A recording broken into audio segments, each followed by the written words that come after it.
All right, this problem that we're going to look at now, this is a heat curve type problem. And let's first talk about just a generic heat curve before we get into the specific example. So often we will have a substance, and over some range of temperatures, it's going to be a solid at lower temperatures. We heat it up more and it's going to become a liquid, and then we continue to heat that up and it's going to become a gas. A couple critical points that we have here. So where it transitions from a solid to a liquid, that's the melting point. Where it transitions from the liquid to the gas, that's the boiling point. So in the most general type of example that I could give you guys, we would start out with a solid at a temperature lower than the melting point, so more negative than the melting point, and we would take it to a gas at a temperature higher than the boiling point. And for that type of problem, we would end up having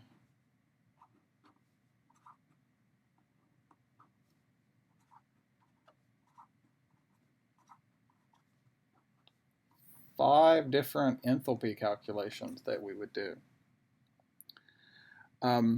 The Q1 would be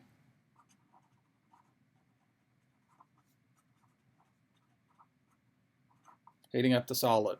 We're putting in energy just to bring the solid up to the melting point. And then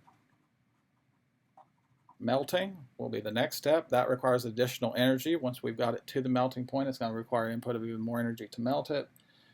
Then we're sitting at this point, we walk up, we heat the liquid, and that's going to require an input of some amount of energy. We boil the liquid to prepare a gas. That's going to require an input of energy.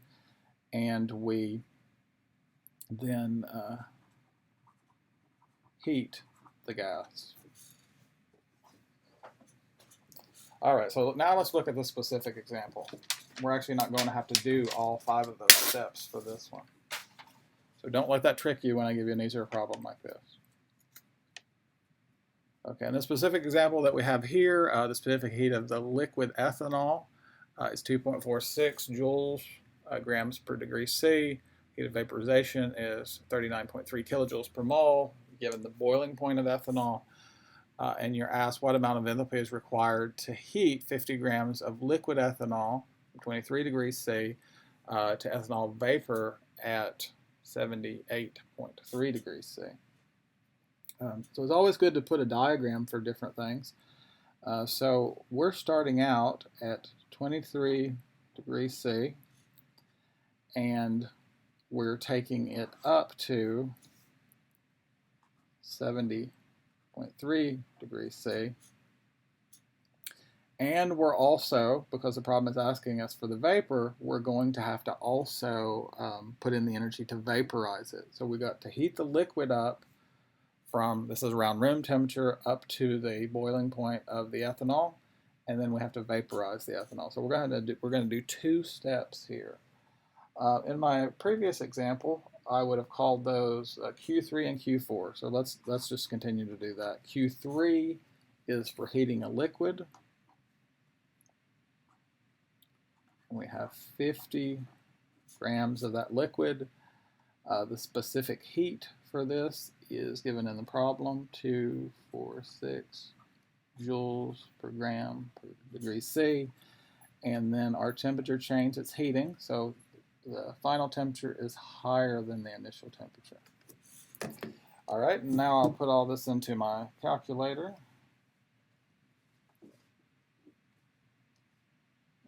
50 times 2.46 times 78.3 minus 23. All right, so this Q3 is 6.80 times 10 to the third joules. All right, one other thing that we have to do with this substance. We have to take it from being a liquid to being a vapor. And so we are given the heat of vaporization here in kilojoules per mole, and we have a mass of the compound. Well, it's nice for us. We also have the formula of the compound up here. So I'm going to step down here. The molar mass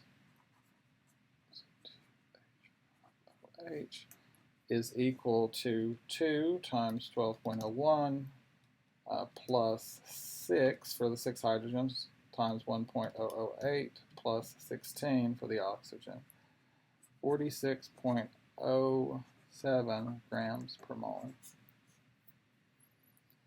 So 50 grams, and I'm going to divide that by 46.07 grams per mole. My division sign. And then I'm going to multiply it by this number in joules, just to keep everything in the same unit. So 39300 joules per mole. All right, grams and grams cancel, moles and moles cancel, and so what I'll get out of here for Q4 will be energy in joules.